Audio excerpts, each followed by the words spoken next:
Welcome to మాసోకి TV. Delhi liquor case గురించి మాట్లాడాల్సిన అవసరం ఎంతైనా ఉంది. తాజా పరిణామాలు చూస్తే ఏదైతే మాసోకి టీవీలో నేను విజ్ఞాన్ మాట్లాడుకున్నామో అదే జరగబోతుంది అనిపిస్తుంది.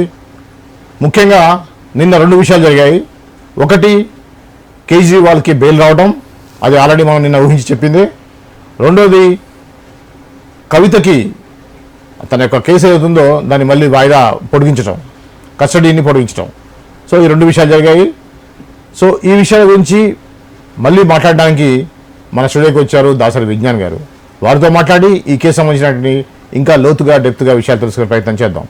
విజ్ఞాన్ గారు నమస్తే అండి. నమస్తే అండి. ఏమిటండి, మనం ఏదైతే ఊహించామో అదే జరుగుతూ ఉంది. మీరు నేను కలిసి కూర్చొని డిస్కస్ చేసామో ఏదైతే ఉందో అవే జరుగుతుంది. ఒకటి కేజ్రీవాల్ సంబంధించింది, రెండు కవిత.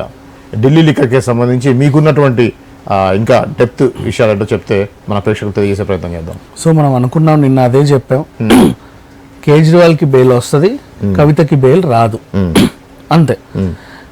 ఎందుకు కేజ్రీవాల్కి బెయిల్ ఇచ్చారు అనే విషయం మనం మాట్లాడుకుంటే, ఆయన ఛార్జ్ షీట్ దాఖలైంది.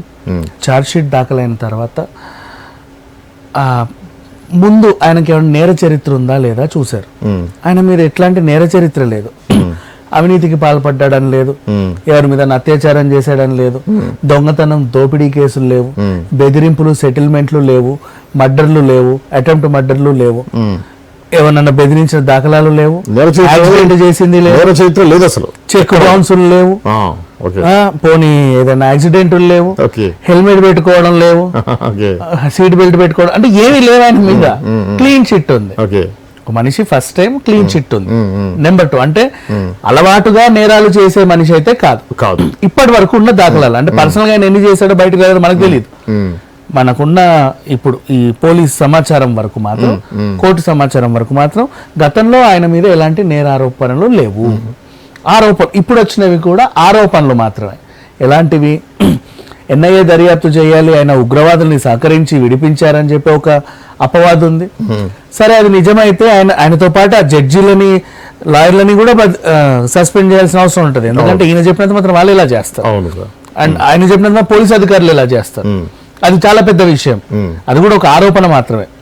నెక్స్ట్, ప్రెసెంట్ జరుగుతున్న లిక్కర్ స్కామ్ లో కూడా ఈయన పాత్ర ఎంతవరకు ఉంది అనేది, అరెస్ట్ అయిన వాళ్ళందరూ కూడా కవిత పేరు చెప్పారే తప్ప కేజ్రీవాల్ సార్ చేయమనడానికి ఎవరూ చెప్పలేదు.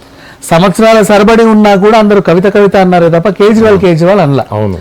కవితకి కేజ్రీవాల్కి ఏమైనా సంబంధం ఉందా పోనీ వీళ్ళిద్దరి మధ్యలో అనుకుంటే, ఈవిడ అసలు నోరిప్పలేదు కాబట్టి ఆయన పేరు చెప్పాల, అంతే కదా. ఆయన అడిగినా కూడా నాకేం సంబంధం లేదని అన్నాడు. ప్రత్యక్షమైన ఇన్వాల్వ్మెంట్ కేజ్రీవాల్ లేదు, ఓన్లీ పాలసీ సంబంధించి.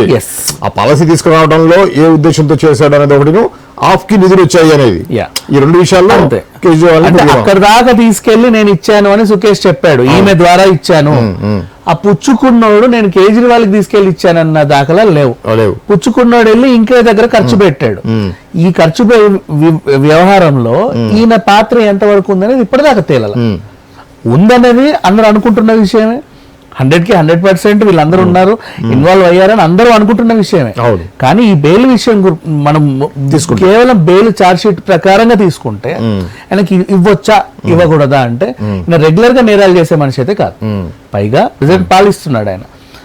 అండ్ నెక్స్ట్, ప్రజల చేత ఎన్నుకోబడ్డాడు కాబట్టి, ప్రజలు మళ్ళీ ఎన్నుకునే సమయం వచ్చింది కాబట్టి, ఆ టైంలో వాళ్ళకి చేతులు ఊపడమో, పనులు ఇచ్చడమో, బండికి తిరగడమో, ఏదో మాట్లాడటమో, కరపత్రాలు పంచడమో, ఇంటింటికి వెళ్ళి బొట్లు పెట్టడమో, పిల్లల్ని ఎత్తుకోవడమో, దోశలేయడమో, ఇలాంటివి చేర్చడానికి ఆయనకి అనుమతి ఇచ్చింది, అవకాశం కూడా ఉంది.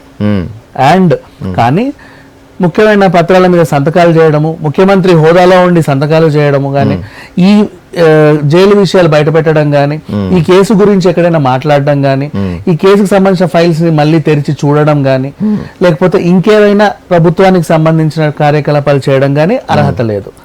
జస్ట్ జూన్ 1 వరకు అలా తిరిగేసి వచ్చేసి, ఎలక్షన్ అయిపోయిన తర్వాత కూడా నీకు కొన్ని రోజులు టైం ఇచ్చారు. ఉన్నన్ని రోజులు ఏదో అదేంటిది దగ్గినా తుమ్మినా ఒంట్లో బాగాలేదు అన్నావు, దానికి సంబంధించి వెళ్ళి చెకప్లు గికప్లు ఏమైనా ఉంటే చేయించుకో. ఆ డాక్టర్ ఏమైనా సరే నువ్వు బెడ్ రెస్ట్ అవసరం, ఓ 3 సంవత్సరాలు నువ్వు బయటే ఉండాలి, బెడ్ మీద రెస్ట్ తీసుకోవాలని ఏమైనా నీకు ఇస్తే మాకు చూపించు. నేను కూడా నిజంగా పరిశీలించి మా డాక్టర్లకు కూడా చూపించి నిజమే ఆయనకు రెస్ట్ అవసరమే అనుకుంటే నేను ఇంకా మళ్ళీ జైలు కూడా తీసుకురాం, ఓకే, బెడ్ రెస్ట్ లో ఉంచుతాం, లేదంటే హౌస్ అరెస్ట్ చేస్తాము. నీకు మేము కొంచెం 10 మందిని పోలీసులను నీ ఇంటి దగ్గర పహారా పెట్టించి నువ్వు ఎక్కడికి పోకుండా చూసుకుంటాం. ఇలాంటివి ఏమన్నా ఉంటాయి. నెక్స్ట్ ఓకే, ఇప్పుడు బెయిల్ వచ్చేసి దాదాపుగా నిన్న 10వ తారీఖు నుంచి 1వ తారీఖు అంటే 20 days 20 days అంటే ఇంకా ఎలక్షన్ రిజల్ట్ కి ఇంకా 2 days 3 days టైం ఉండగా మళ్ళీ వెళ్లాల్సి వస్తుంది. అంటే ఈ బెయిల్ మళ్ళీ పోటీకించే అవకాశం ఉంటుందా? ఉండొచ్చు. ఆయన ఇప్పుడు ఫర్ ఎగ్జాంపుల్ చంద్రబాబు నాయుడు గారు బయటకు వచ్చిన తర్వాత డాక్టర్లు మీరు వెళ్ళకూడదు, ఖచ్చితంగా బెడ్ రెస్ట్ అవసరం అనేది ఉంటే ఆయన దాన్ని సమర్పించాడు. ఆ డాక్టర్లు కూడా దాని తీవ్రతని మెజర్ చేశారు. వాళ్ళ మెజర్ లో కూడా ఇటే ఎక్కువ తూగేసరికి బెయిల్ వచ్చింది. మేబీ ఈయన కూడా ఏదన్నా కారణం చేత షుగర్ లెవెల్స్ లేకపోతే ఆయన బాడీ పెయిన్స్ లేకపోతే ఇంకేమైనానో చూపించుకొని ఖచ్చితంగా పలానా దానికి ఏదైనా సర్జరీలో ఇంకేమైనా అవసరము లేదా ఏమైనా ట్రీట్మెంట్ అవసరం లేదా అట్లీస్ట్ బెడ్ లో అవసరం ఇలాంటి ఏమన్నా చెబితే దానికి సంబంధించి ఈయన బరువు ఎక్కువ ఉందనుకోండి, ఈ డాక్టర్ల బరువు తక్కువ ఉందనుకోండి, మళ్ళీ ఇటు తూగే అవకాశం ఉంది, బెయిల్ పొడిగించే అవకాశం కూడా ఉంది మోస్ట్లీ అలా.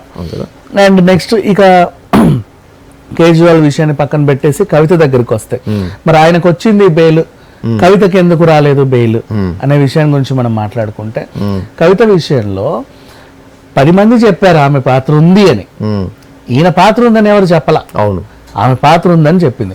మరి అట్లా అంటే గతంలో ఆరోపణలు ఏమైనా ఉన్నాయి మీద, పాత కేసులు ఏమైనా ఉన్నాయి మీద అంటే ఈమె మీద బోల్డ్ అన్ని కేసులు ఉన్నాయి.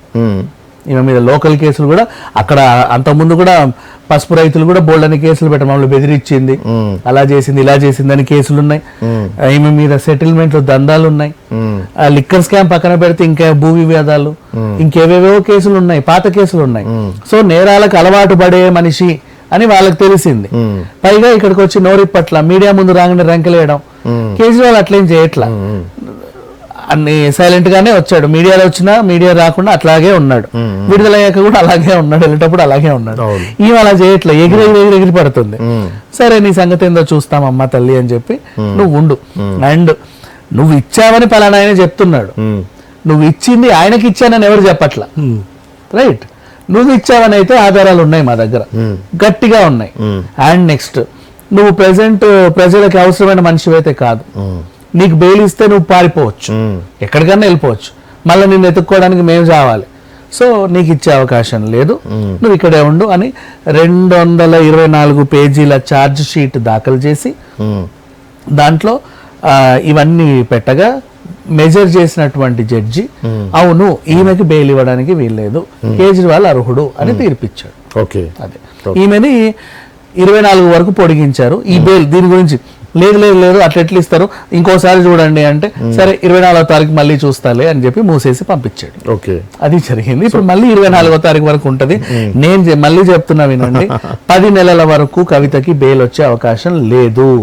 మీరు అనుకుంటుంటారు చాలా మంది సమ్మర్ హాలిడేస్ అయిపోయాక వస్తుందేమో, రిజల్ట్ వచ్చాక వస్తుందేమో, ఇంకేమైనా అద్భుతాలు జరిగి వస్తుందేమో, ఏమీ జరగవు. కవిత తిహార్ జైల్లోనే ఉంటది. ఆ జైల్లో ఉండగానే ఈ మధ్య కాలంలోనే కేసీఆర్ చెంచల్గూడ జైలుకో లేకపోతే మన చెర్లపల్లి జైలుకో వెళ్ళే అవకాశం కూడా ఉంది. ఇది అండి దాసరి విజ్ఞాన్ గారుతో మనం మాట్లాడి తెలుసుకున్న విషయాలు. కవిత సంబంధించినటువంటి లిక్కర్ కేసు ఎలా ఉంది, ఎలా ఉండబోతుందని వారికి ఉన్నటువంటి అభిప్రాయం తెలియజేశారు. ఇలాంటి అప్డేట్స్ కోసం చూస్తూనే ఉండండి మాస్టర్ కీ టీవీ.